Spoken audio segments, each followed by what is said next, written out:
আমার পুরুলিয়ার চৌধুরী নক্ষত্রকে অনেক অসংখ্য ধন্যবাদ। তার কারণ পুরুলিয়াতে তারা এরকম একটা অনুষ্ঠান করছে। দিদিমার হাত ধরে নাচ শিখতে যাওয়া, এখন উনি নেই। প্রথম আমি মীনাক্ষীদের কাছে যাই এবং মীনাক্ষীদের কাছে আমার শেখা কত্থক, রবীন্দ্রনৃত্য, কত্থক দুটোই মীনাক্ষীদি শেখাতেন।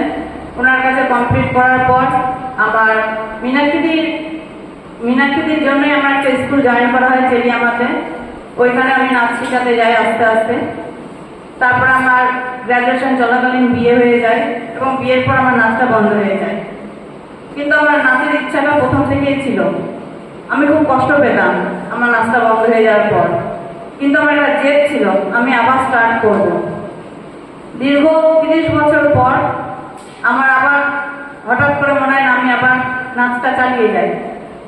আমি অনেকের কাছে গেছি, পুরুলিয়াতে যারা যারা নাচ শেখায় আমি অনেকের কাছেই গেছি, কিন্তু তারা আমাকে ঠিক নেয়নি। লাস্ট আমি বর্ণার সাথে যোগাযোগ করি, বর্ণা গাঙ্গুলি।